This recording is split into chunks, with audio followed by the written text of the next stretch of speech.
Hello, I'm going to show you how to search the Cline Library. Um, quick search, Google, and use a research guide to do your class project. So I'm Amy, I'm your librarian here at NAU Yuma.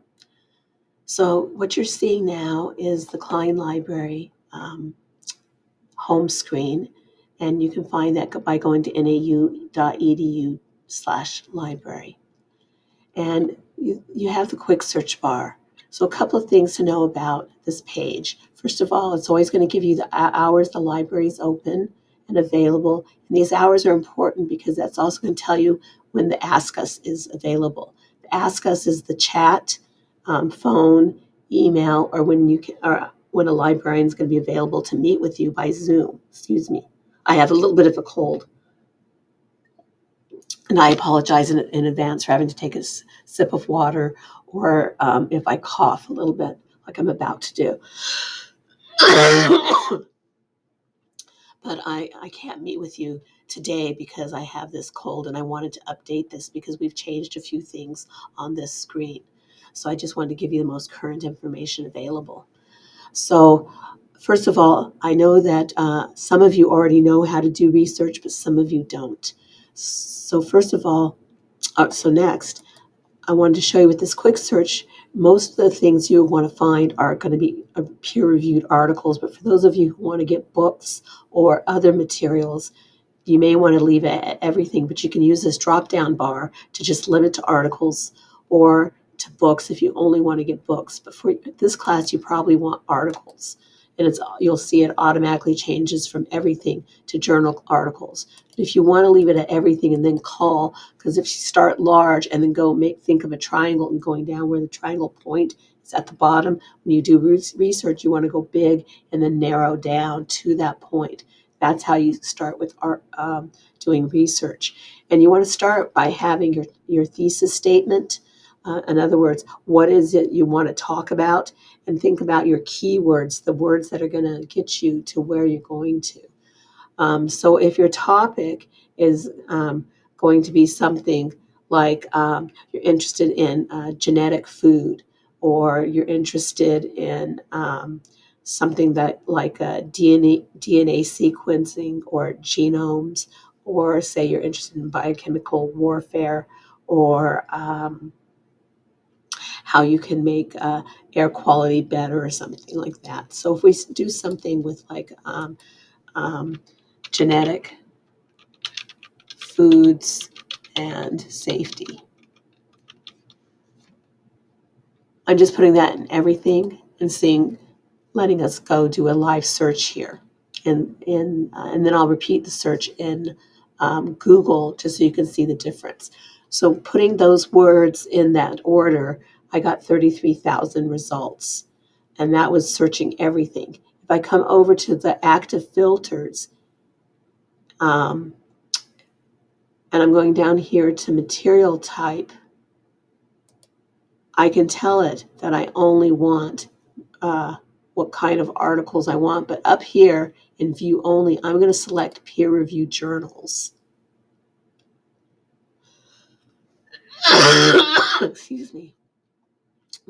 And then I'm going to say apply filters. And from that 33,000, it only took out 3,000. Now I'm going to go down here and you'll see that it's going back to 1961. And I'm going to highlight that and say, let's take it down to the last 7 years. So I'm going to say, just refine it down to 2015 instead of going back to 1980. And it cut it down in half. Then I'm going to scroll down and I'm going to look at these subjects. It's not giving me subjects. Why is it not giving me subjects? There it is. It didn't load. I just was too not patient enough. So the numbers here by the subjects is what it's going to take that 16,800 and bring it down. So if I go down to like food safety, it's going to bring it down to 3,000. If I go down to bacteria, it's 2,000. If I go down to proteins, it's 1,000. So let's look at that proteins. Say I'm only interested in the proteins within the genetic foods. So that brought it down to just under 1,800. We can then look again at further subjects, or we can pick specific journals, but I want to look at more. So I want to look at food safety within the proteins, and I'm going to apply that filter. So that brought it down to 400 and something, 456.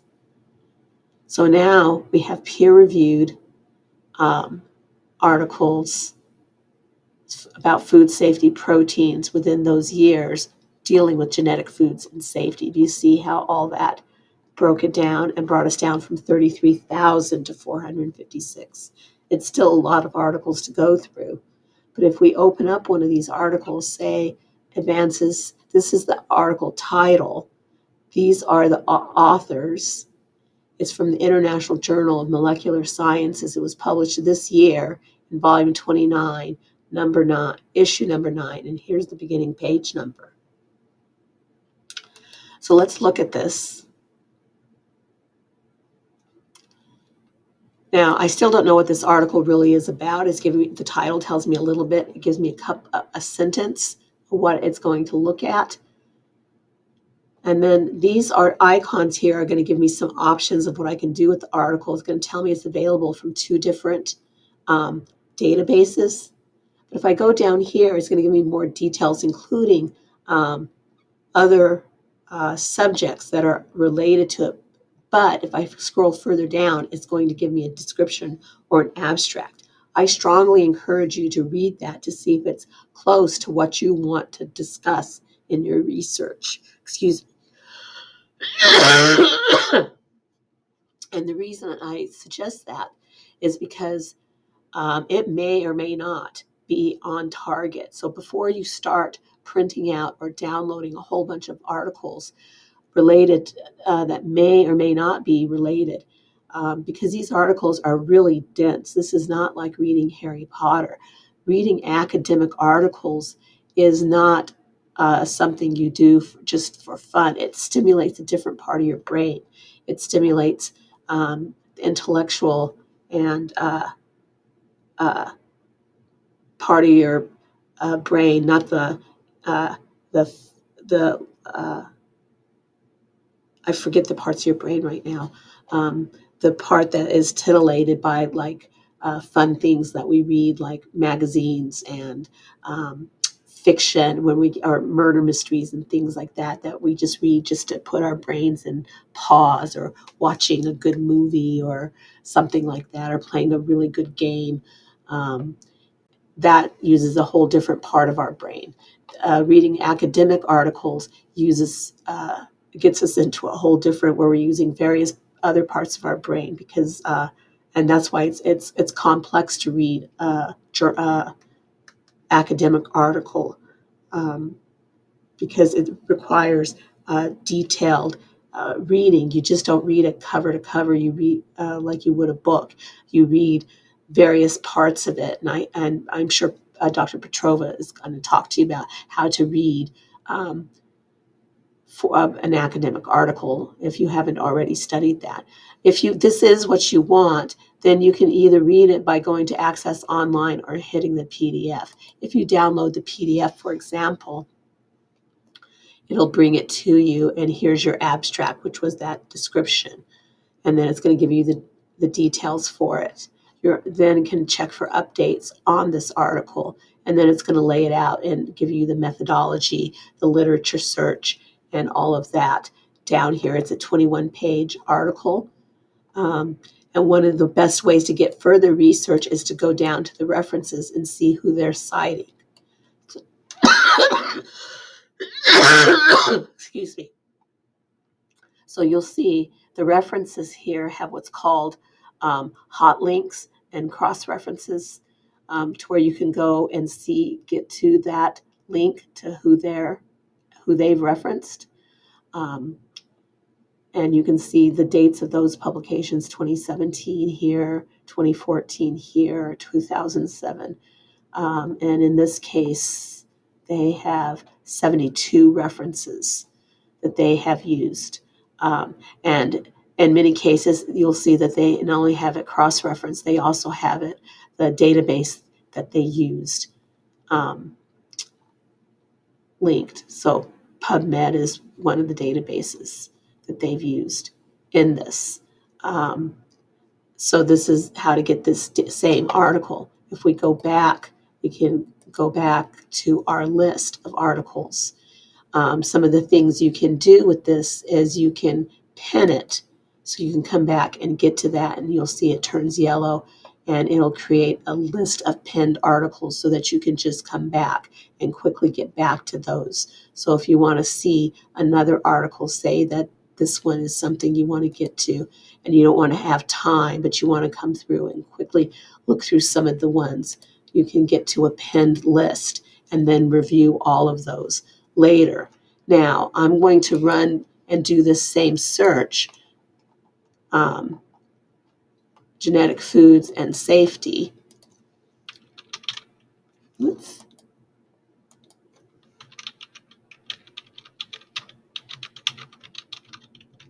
In Google. Now, you'll see I got 698,000, and then I'm going to limit it to articles. That brought it down to 364. I'm 968. It was million, not thousand. 364 million articles. Now I'm going to add and protein.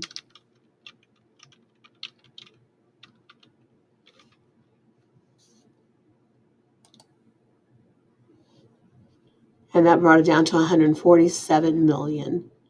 And then I'm going to go over here to filters. Tools. I'm sorry, not filters.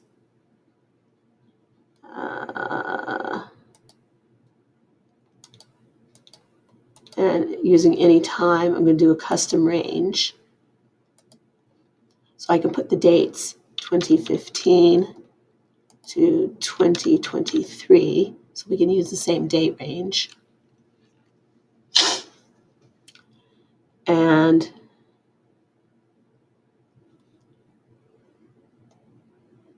you notice it doesn't tell us exactly how many results.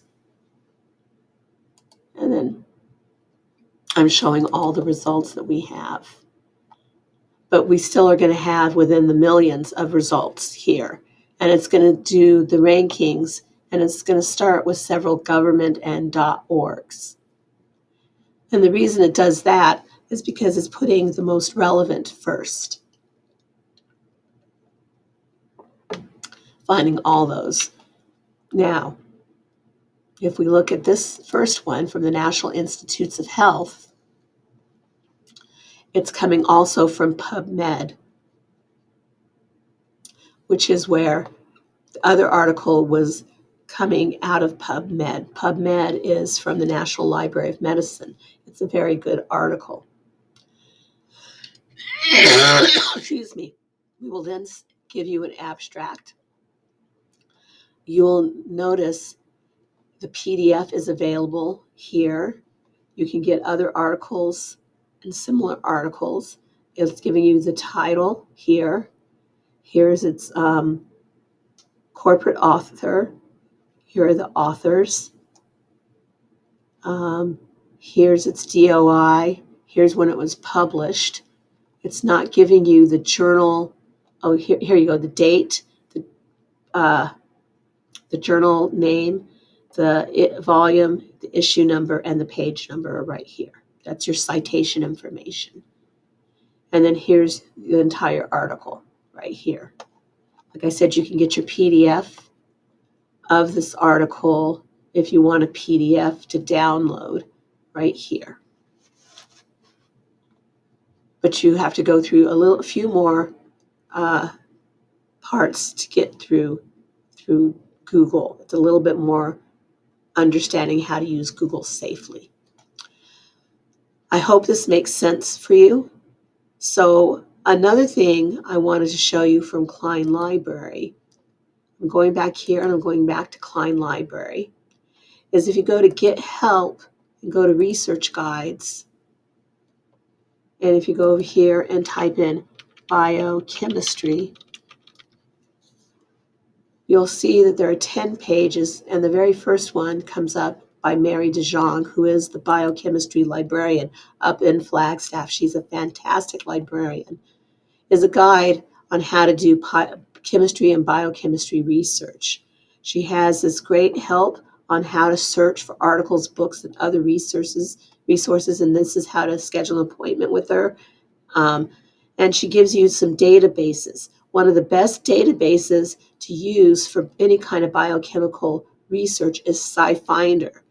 First-time users, you must register before you use SciFinder.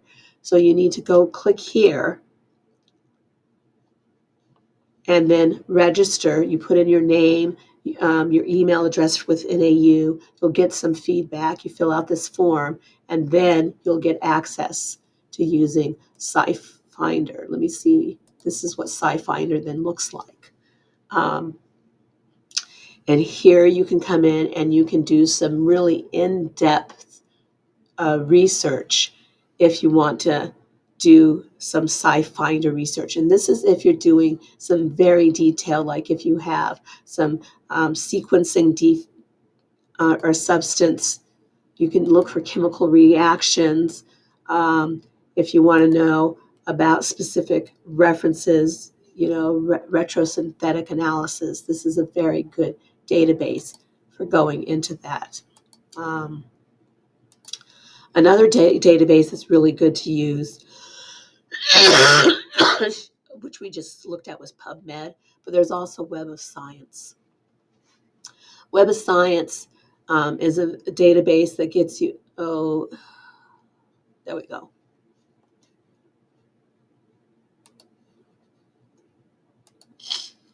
Gets you into documents, technical reports, engineering material. It gets you into all kinds of different information. It's a very good database. It takes some time to look at. Be prepared to spend a couple of hours working with both SciFinder and Web of Science. I just wanted to point these out to you. One of the easiest databases to use is Academic Search Complete. It's one of the databases that will have come up when you search Cline Library because it's an EBSCO database. And it automatically goes to the advanced search. So that's why you get multiple boxes here. So if we had put in genetic foods and then safety here, and then we can add proteins here. And then down here, we can say we want full text and peer reviewed.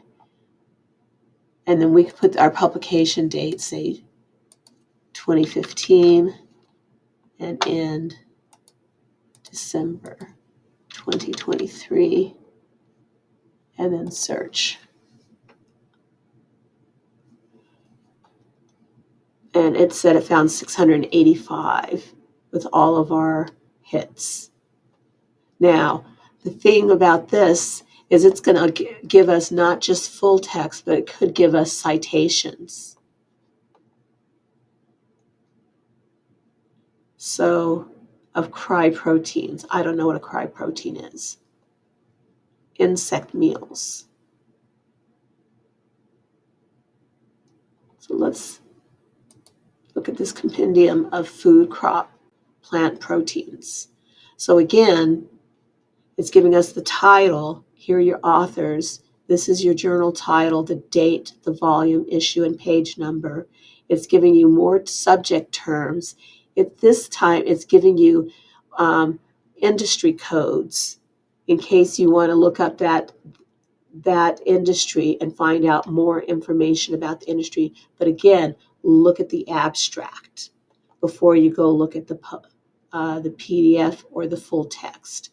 Over on the right, it's giving you where we had the icons in Cline Library.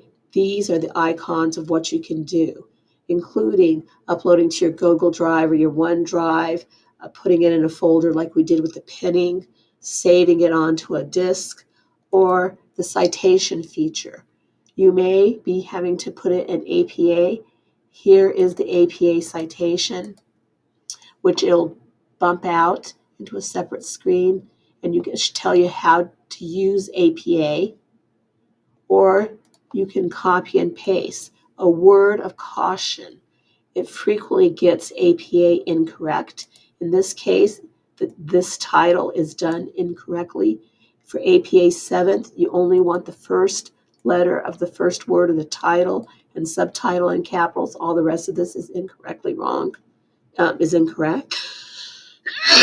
Also, it needs to be double spaced. In this case, it's only 1.2 spacing.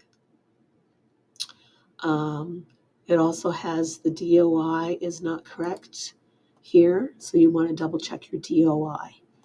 That's all I have for you today. Please feel free to email me with any questions, and I'm happy to meet with you one-on-one. Dr. Petrova is also available for any questions. Thank you very much.